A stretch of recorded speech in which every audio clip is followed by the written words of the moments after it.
आज खूप आनंदाचा दिवस आहे।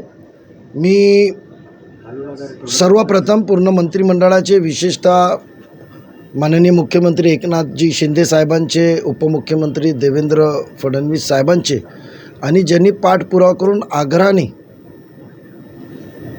जे कामाला मंत्रिमंडळापुढे आणून आज मंजुरी दिली, ते आमचे आदरणीय राष्ट्रवादी काँग्रेस पक्षाचे राष्ट्रीय अध्यक्ष व लाडके उपमुख्यमंत्री अजितदादा पवार साहेबांचा मी आभार व्यक्त करतो। तमाम अल्पसंख्याक बांधवामार्फत फेब्रुवारी महिन्यात अल्पसंख्याक शिबिर जे कन्व्हेन्शन जे झालं होतं, त्याच्यात आम्ही एक मागणी केली होती अजितदादांसमोर की जसं सारथी आहे, अमृत आहे, या बाबतीत बार्टी आहे, त्या बाबतीत आपण मायनॉरिटीजसाठी, समाजासाठी आपण मार्टीची स्थापना करावी।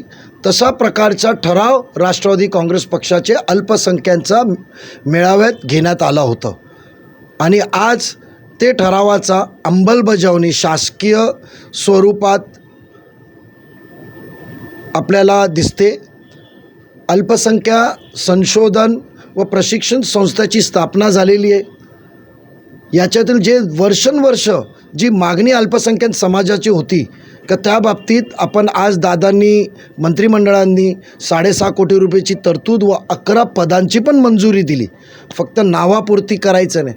म्हणजे जे राष्ट्रवादी काँग्रेस पक्षाने जेव्हा महायुती सरकार सहभागी झाल्यावर वारंवार अजितदादा पवार साहेबांना व सर्व त्यांचे सहकाऱ्यांना जे आरोप केला जात होतं की तुम्ही अल्पसंख्याक विरोधी आहेत, आणि हे जे महायुती सरकारला जे अल्पसंख्याक विरोधी या महाराष्ट्रातले लोकांवर जे आरोप करत होते, त्यांना मला सांगायचं आहे की ही मागणी वर्षानुवर्ष त्यांच्या करण्यात आली, पण त्यांनी कधी याची दाद न देता फक्त मतं घेण्याची कामं केली। आणि मला खूप आनंदाचं बाब आहे की महायुती सरकारने शिंदे साहेबांच्या नेतृत्वाखाली फडणवीस साहेबांबरोबर आणि विशेषतः अजितदादांबरोबर त्यांनी अल्पसंख्याक समाजाला खरोखरच विकासाचा मार्ग मोकळा करण्याचा आज त्यांनी एक प्रयत्न केलेला आहे। नक्की या बाबतीत पूर्ण अल्पसंख्याक समाज या निर्णयाचा पूर्ण स्वागत करत आहे। सर, एकीकडे जे काही अल्पसंख्याक मुलं आहेत किंवा अल्पसंख्याक जे काही समाज आहे त्यांना किती फायदा होतो? 100% शैक्षणिक बाबतीत असतील, रोजगारांच्या बाबतीत असेल, इतर त्यांचे मागासलेले विषय असतील, आज या मार्टीमार्फत, कारण जेव्हा सारथी स्थापन झाली होती, जेव्हा मार्टीमार्फत स्थापन झाली होती, इतर संस्था जे समाजाला विकास आणि पुढे घेण्यासाठी जेव्हा स्थापन झाले होते, चांगला संशोधन होईल, त्या संशोधनमध्ये कायदेशीररित्या सर्व बाबी समोर आणतील।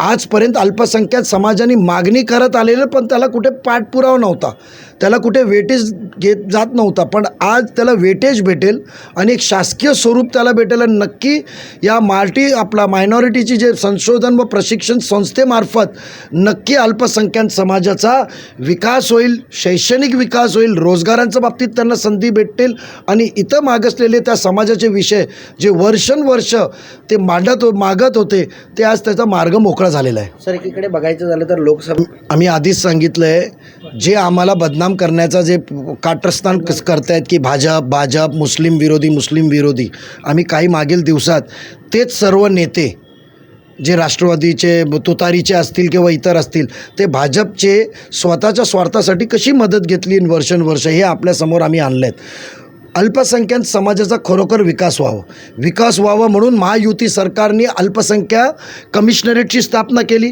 काही दिवसापूर्वी संभाजीनगरला त्याचा उद्घाटन झाला।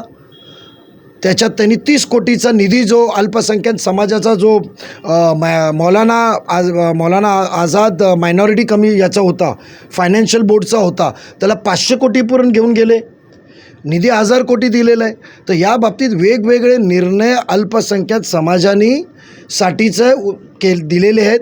विनाकारणाने खोटा नरेटिव्ह करणार, आणि जे लोक ते खोटा नरेटिव्ह तयार करतायत, त्यांनी आजपर्यंत हीच मागणी त्यांच्याकडे पण देण्यात आली होती, पण 15 वर्ष मुख्यमंत्री म्हणून विराजमान झाल्यावर त्यांनी कधी अल्पसंख्याक समाजाला विकास व्हावा हे कधी त्यांनी पाय उचलला नव्हता, फक्त मतं घेऊन राजकारण केलं होतं।